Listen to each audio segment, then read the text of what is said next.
In this episode, episode 4, the no-win scenario.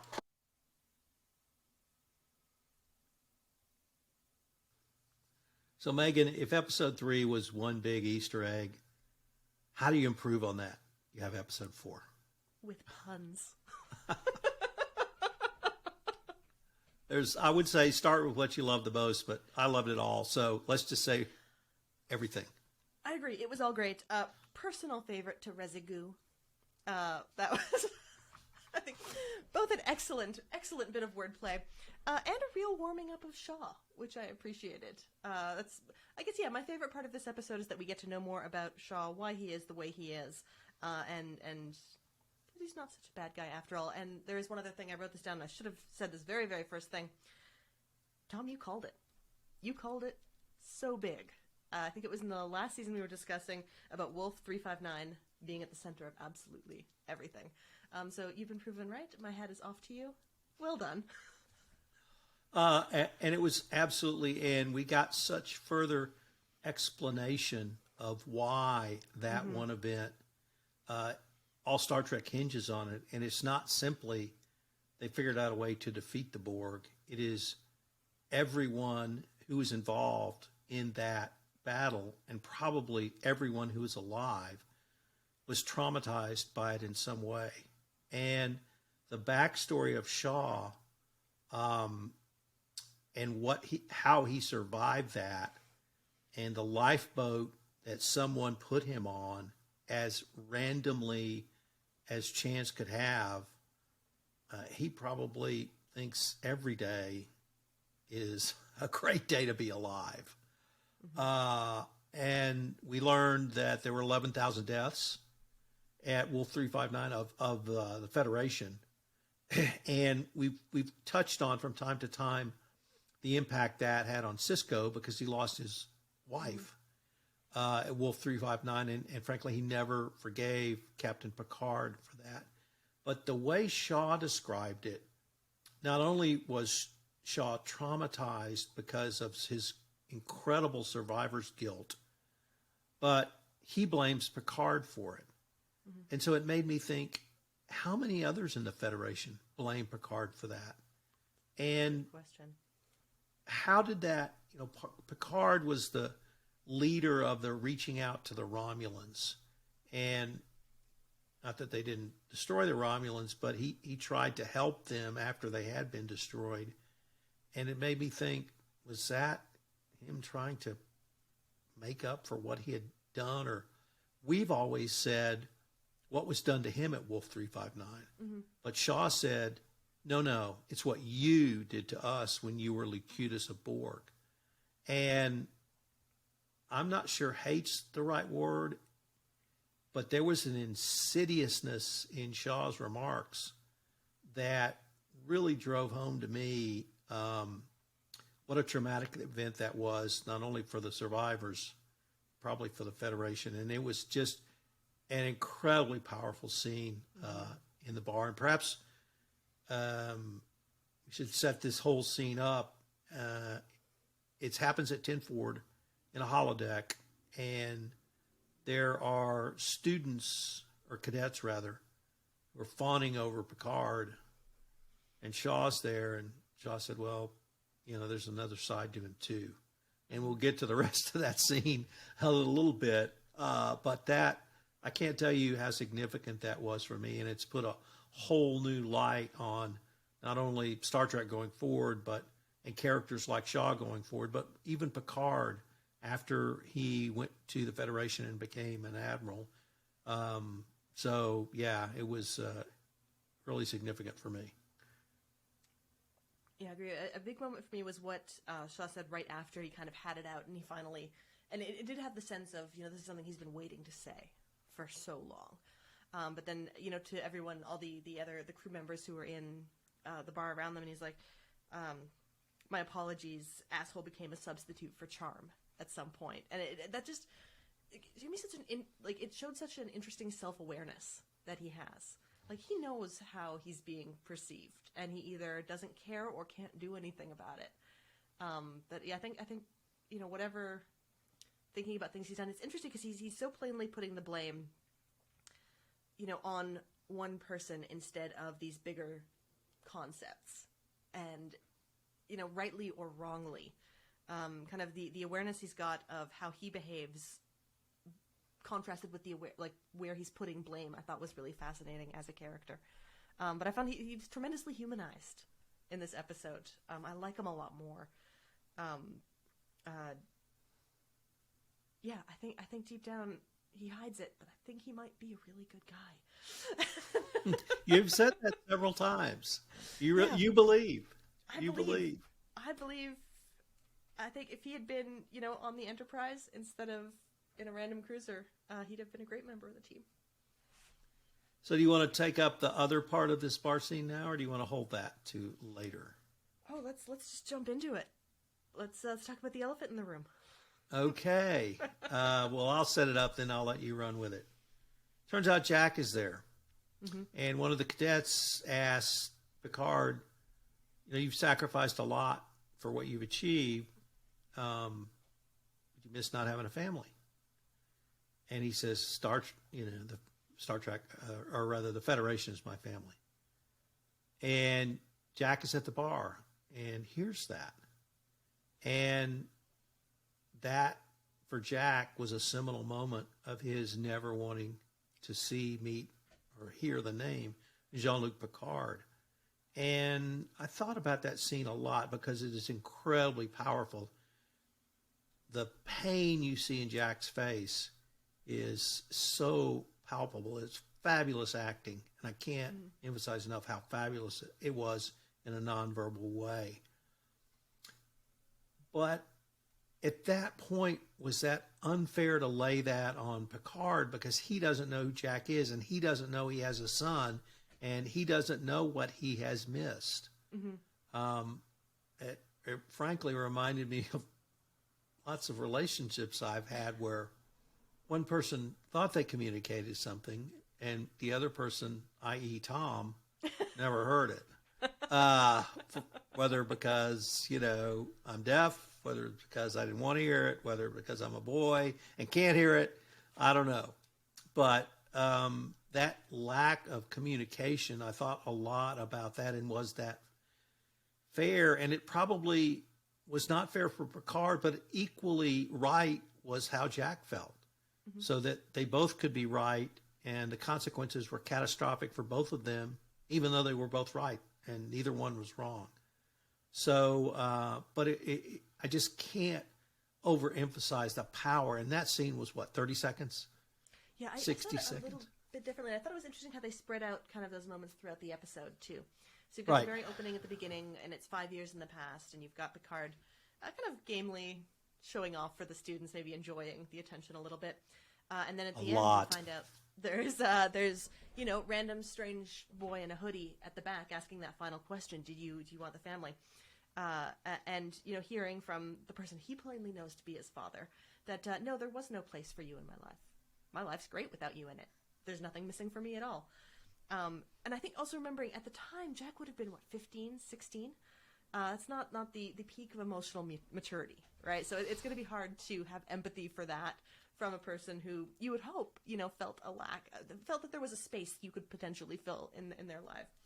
So I thought it was really interesting how he started to then kind of wall himself off, and it's probably where that kind of sarcastic wall that he's built up started to form, and that sort of charming, I don't care about anything attitude was just kind of hiding the pain of a 15-year-old boy whose daddy didn't want him. I say that lightly, but it is tremendously emotionally impactful. So I thought it was great for both of them. Picard had no idea what he was missing out on. And I guess Jack just didn't really understand that Picard didn't know, and just assumed Picard didn't want. And that, it hurt my heart a little. And that's, I agree with everything you've said, because it's absolutely fair. And that's when I tried to communicate, they both may have been right. Yeah. And, but the consequences were just devastating for both. That whole, the Shaw, and we touched on it, but we really didn't even go into just the adulation these cadets had for Picard, and I saw a side of Picard where he enjoyed that way too much. Way too much. Aphrodisiac, it can be a powerful aphrodisiac. And you have to temper that as a leader, because you always have to be self-aware as a leader, even when you're being adored and talking to others. But there was one line in there that I had to visit with you about, because there was a reference to a peoples or a species called the Hirogens. Mm-hmm. And the Hirogens were in Voyager. And one of the cadets said, "Did you ask Janeway for advice?" So first I thought, well, Megan's going to love that, because I love that. And, you know, we've heard Janeway's name, obviously, a few times throughout the Picard series. But I feel like we're giving more to Voyager, and to put Janeway on the pantheon where Picard would go to her for advice, I absolutely love. Mm-hmm. Not that she's not the captain, and not that she's not seen in the pantheon, but we rarely hear, did you go to Janeway for advice? Because, you know she's not the fandom's favorite. That's not a surprise. You know, she was only in the Delta Quadrant for 7 years, and, you know, by herself, but no big deal, you know. And so I just love that. Did you ask Janeway for advice? Mm-hmm. And it made me realize that she and the entire Voyager crew are a source of knowledge that no one else in the Federation has, simply because, once again, Delta Quadrant, 7 years. So I really like that. There was one other reference in that bar scene, and this one went back to, and we're deep diving into Easter eggs, the Tamarians. And the Tamarians spoke in metaphors. And there was an entire TNG episode that is really beloved, where Picard figures out how to communicate with them. So there was a reference to them as well. So Riker admits that his strategy didn't work. So he goes back to Picard. What did you see in all of that? Was that a moment of relief? I was just like, oh, thank goodness. They're back together.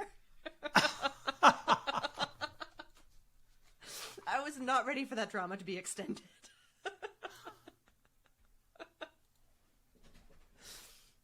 So what did you see in episode 4 that intrigued you so much? Okay, let's talk a little bit about the ones I got with the Shaw and Seven relationship, and how they ultimately ensnared the Changeling, which was great. And then Vadic and the big boss of Vadic. What's going on there? So where would you like to start?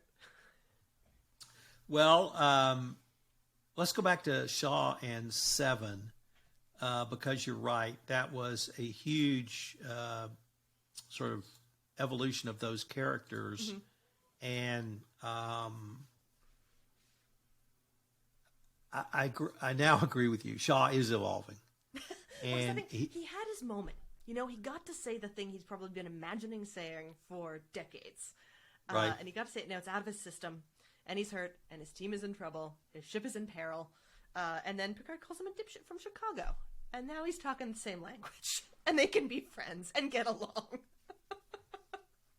It's all good now. I thought that was so charming, the way it worked. And then how I love Seven and Jack getting out of being confined to quarters with a simple and effective punch to the face. And Shaw also just kind of being like, okay, let's just roll with things as they're going, and I will, hack the nacelles, and we will set a trap for the Changeling, and giving Seven the advice too to find the Changeling initially, find the bucket, find the residue. He was so much more on board than he had ever been. Really starting to like the guy. So we had some pretty good, also rapprochement between Picard and Riker, and they agree on a new strategy. Riker sees that running away is not going to improve the situation. But I guess we need to go back to Vidic and her boss. What was that? That was weird and gross and awesome.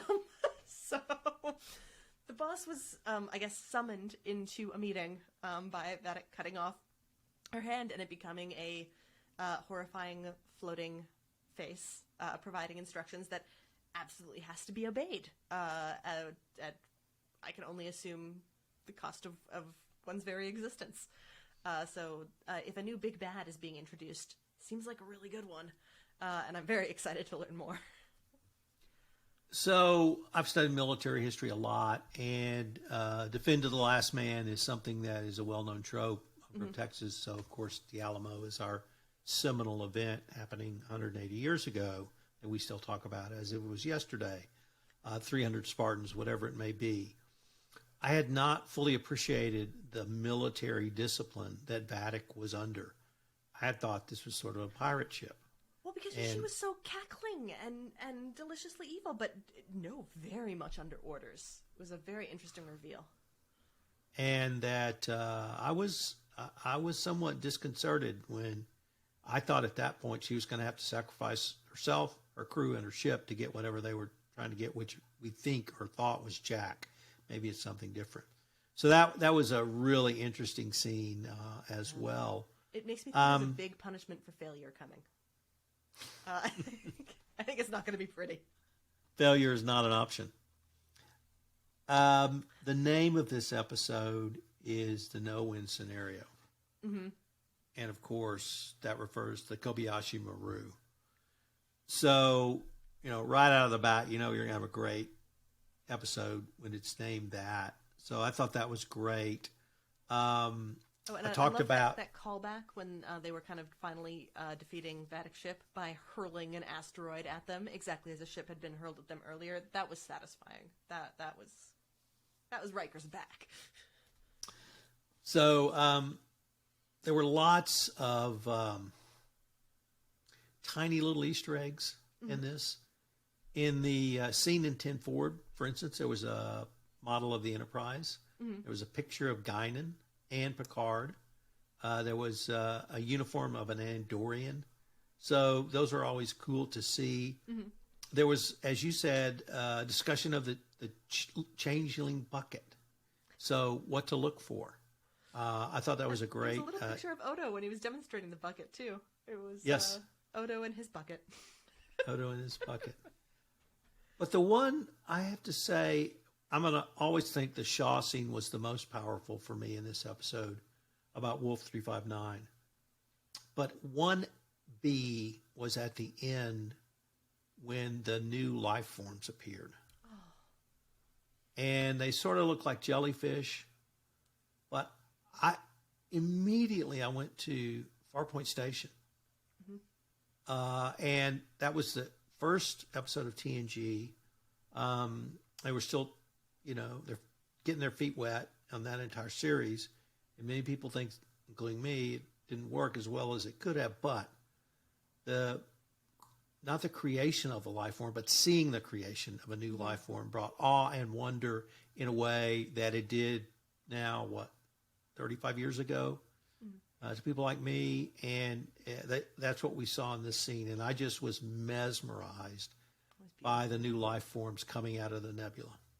I thought it was interesting. I thought they looked like space squids, and it felt a little Doctor Whovian to me. Because I know they've got the space whales that have kind of come up in a few Doctor Who instances, and it just really cool. That tying a connection between the deep sea and outer space is always really, really elegant. So, what are there any cookies left that you wanted to bring up? Well, I just mostly wanted to bring up the kind of the final scene where we left this on. We got a little bit more detail about what's up with Jack. So he's washing his face and he's having a vision about, and it's a voice saying, "Find me, come find me." And it doesn't look as necessarily Borg related this time, but it had a similar, almost kind of floating ooziness to Vadic's big boss bad guy. So that's where I really left off, was what's going to happen next. And I had to force myself to stop watching because I'm trying to watch them fresh for these episodes. So I'm excited to pick it up again. Yeah. I have to admit, I didn't see the Borg references in episode 3. I didn't see them in 4. Go back, check them again. You're going to see the Borg references in Jack's Well, I will history. now. Yeah. But it's clear Jack is not simply a troubled young man. No. There's something else going on organically with him. Yeah. That either someone is trying to take over his body, he has powers he can't begin to conceive of, or even something else. And that there is... was naturally born human Borg hybrid. It could be. Could be. But the... and these visions are terrifying. Yeah. They're terrifying even to watch on television. Yeah, very, very scary stuff. So I was trying to think about... I've only had, I don't know, less than 5 dreams over my lifetime where I was truly that terrified.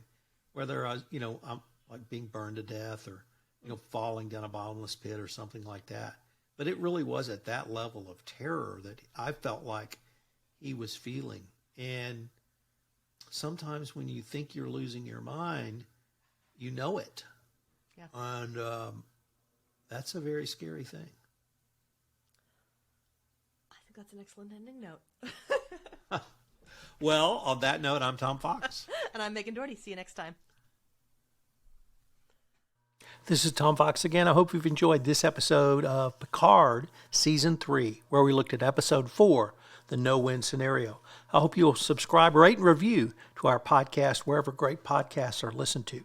Because That's What Heroes Do is now the award-winning Because That's What Heroes Do, having won a Communicator's Award. We look forward to visiting with you again next time on Picard Season 3, Episode 5.